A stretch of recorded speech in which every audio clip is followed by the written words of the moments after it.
Shalom, queridos, graça e paz, aqui é o Bispo John Kennedy e hoje vamos estar meditando na Carta aos Romanos, capítulo 3, versículo por versículo, para que você possa ter um entendimento melhor da palavra de Deus. Fique conosco até o final, eu creio que Deus irá falar ao seu coração através da palavra dele.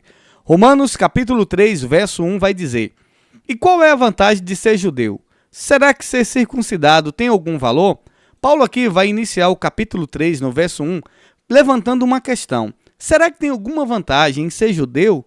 Será que tem alguma vantagem em ser circuncidado? Qual é o significado especial disso? Vamos ver o que ele diz no verso 2. Tem sim, e de muitas maneiras. E a primeira vantagem é que Deus entregou a sua mensagem aos cuidados dos judeus. Olha o que Paulo está dizendo. Então, no verso 2, Paulo está dizendo que tem vantagem. Que os judeus eles foram ali confiados por Deus para revelar a sua mensagem. Eles foram os primeiros a receber a mensagem de Deus para transmitir essa mensagem. Então, o povo judeu ele tem um papel importante na história. Papel de quê? De transmitir a palavra de salvação, a mensagem de salvação, de redenção a toda a humanidade. O verso 3 ele diz o seguinte: Mas se algum não forem fiéis, será que por isso Deus vai ser infiel? Olha o que Paulo está perguntando. Aqui no versículo 3, Paulo ele vai abordar uma possível infidelidade de alguns judeus. E ele pergunta, será que se alguns judeus forem infiéis, isso vai anular a fidelidade de Deus? Será que se eu ou você for infiel, Deus vai ser infiel com a gente? Paulo está levantando essa questão. Vamos ver o que ele diz no verso 4. O verso 4 ele diz, de modo nenhum, que Deus continue a ser verdadeiro, mesmo que as pessoas sejam mentirosas, como diz as Escrituras Sagradas a respeito dele, que fique provado que tu tens razão quando falas e que seja vencedor quando fores julgado. Então, muito forte isso aqui. Paulo vai reforçar, mostrar aqui que ainda que as pessoas sejam infiéis, Deus ele continua sendo fiel. Ainda que as pessoas sejam mentirosas, Deus vai continuar sendo verdadeiro diante da mentira, diante da infidelidade das pessoas. E Paulo vai dizer que Deus é verdadeiro e justo em todas as suas ações, em todas as suas decisões. Paulo vai mostrar aqui que as Escrituras testemunham que Deus sempre permanece fiel às suas promessas e que ele vai demonstrar a sua justiça em todos os seus julgamentos. Isso é muito forte, meu irmão. Deus é fiel, independente da nossa infidelidade, independente dos nossos erros. Deus é fiel, independente do erro das pessoas. Vamos ver o que diz o verso 5. Mas, se as injustiças que cometemos servem para mostrar que Deus age com justiça, o que é que podemos dizer? Que Deus é injusto quando nos castiga? Eu falo aqui como as pessoas costumam falar. Olha o que Paulo está mostrando aqui. Então aqui no versículo 5, Paulo vai discutir como as injustiças cometidas pelas pessoas podem servir para destacar a justiça de Deus. Ou seja, a pessoa foi injusta e aí mostra que Deus é justo. E ele também vai explorar aqui a questão, dessa questão que muitas vezes há um questionamento. Se a injustiça humana pode comprometer a justiça de Deus. Então vamos ver aqui no verso 6 o que ele responde a essa questão. O verso 6 ele diz, é claro que não. Se Deus não fosse justo, como poderia julgar o mundo? Então o verso 6, Paulo responde aqui, enfaticamente, que Deus é justo. E que a sua capacidade de julgar o mundo baseia-se na justiça divina dele. Que ele é justo, ele é perfeito, independente das nossas imperfeições. O verso 7, Paulo vai dizer, mas digamos que a minha mentira faz com que a verdade de Deus fique mais clara, aumentando assim a glória dele. Nesse caso, por que é que devo ainda ser condenado como pecador? É uma questão que Paulo levantou também lá no verso 5, né? Sobre essa questão. Por que Deus me condena se ele é justo e eu sou mentiroso e a minha mentira revela só que ele é justo? Vamos ver aqui o que diz no verso 7 para a gente poder, essa questão aqui do verso 7. Então, nesse versículo 7, Paulo vai antecipar aqui uma possível...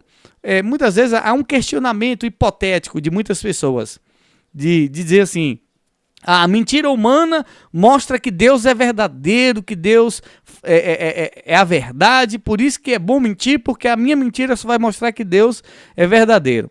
E Paulo vai dizer aqui que isso está errado. Então, assim, porque muitas pessoas falam, não, eu não posso ser condenado porque o meu erro só foi para mostrar que Deus é perfeito, que eu não prestava. Olha o que nós vamos ver aqui no verso 8, ele respondendo essa argumentação aqui, que muitas pessoas dizem, né? Nesse caso, por que devo ser condenado como pecador? O verso 8 ele responde, então por que não dizer, façamos o mal, para que desse mal venha o bem? Na verdade, alguns têm me caluniado, dizendo que eu afirmo isso, por eles serão condenados como merecem. Então Paulo está dizendo aqui que muitas pessoas, muitas vezes, interpretavam o evangelho que Paulo pregava de maneira errada.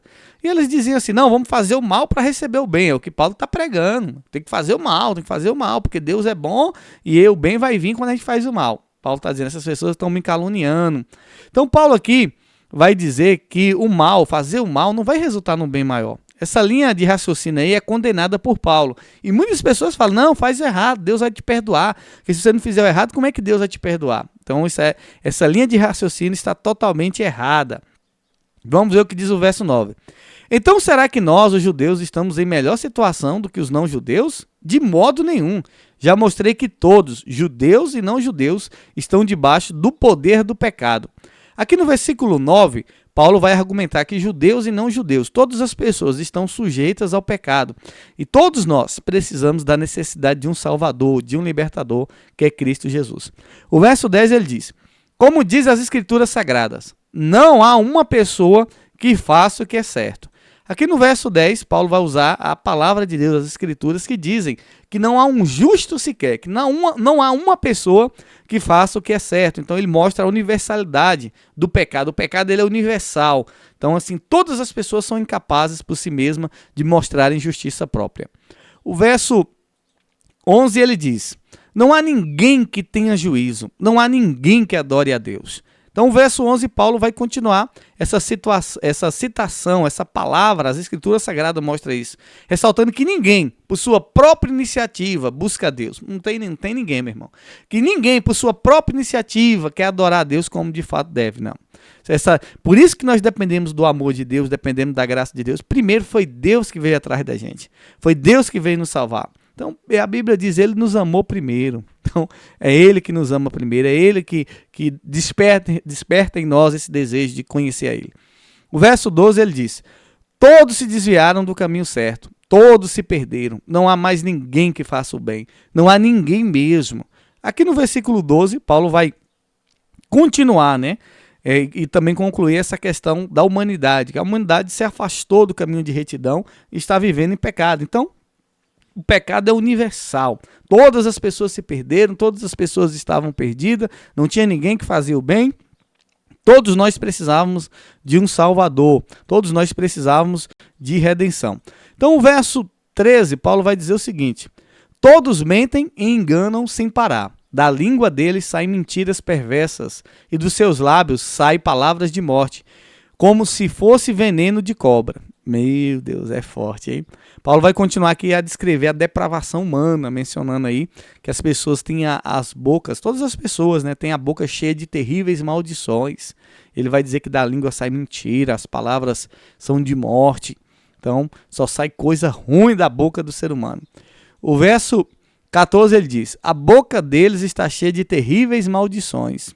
Então, Paulo continua escrevendo a perversidade das pessoas, mostrando o que o pecado faz na vida das pessoas, onde a boca das pessoas estão cheias de maldade, de maldições.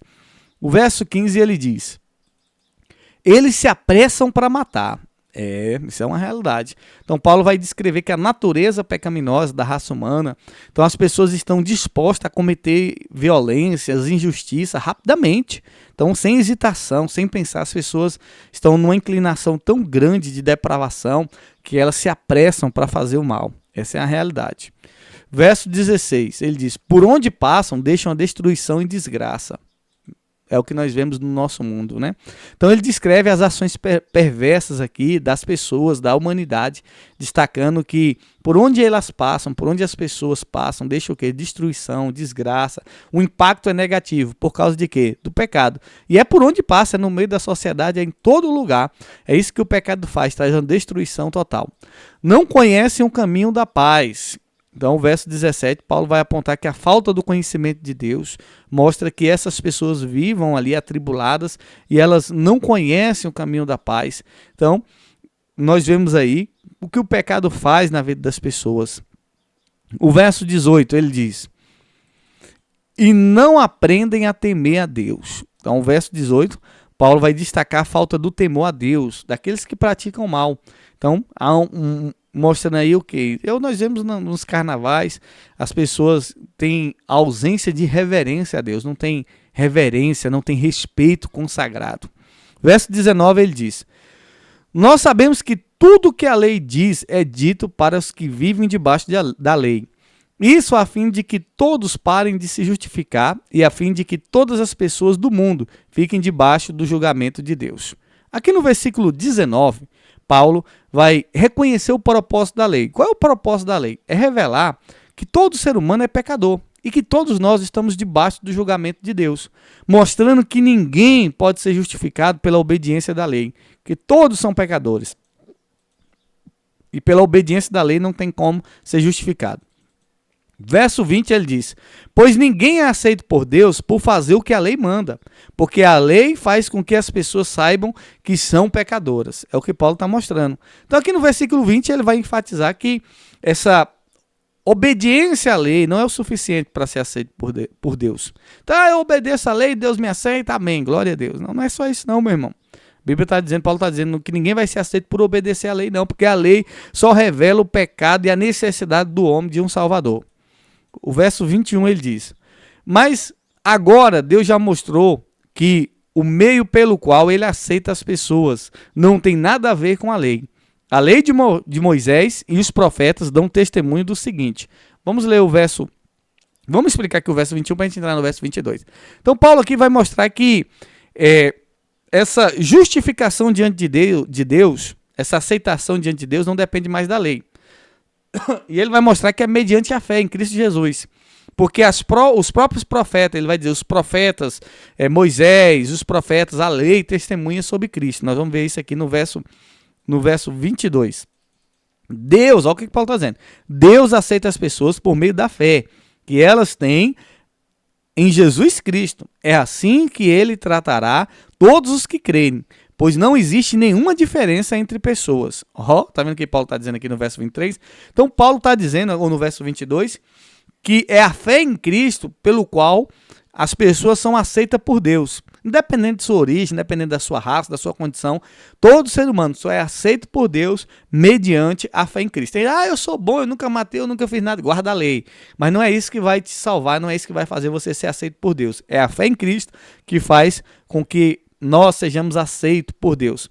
E Paulo aqui destaca que há uma necessidade geral, universal, que todo ser humano se volte para Deus de todo o coração. Vamos para o verso 23, e o verso 23 é muito forte, diz assim: todos pecaram e estão afastados da presença gloriosa de Deus.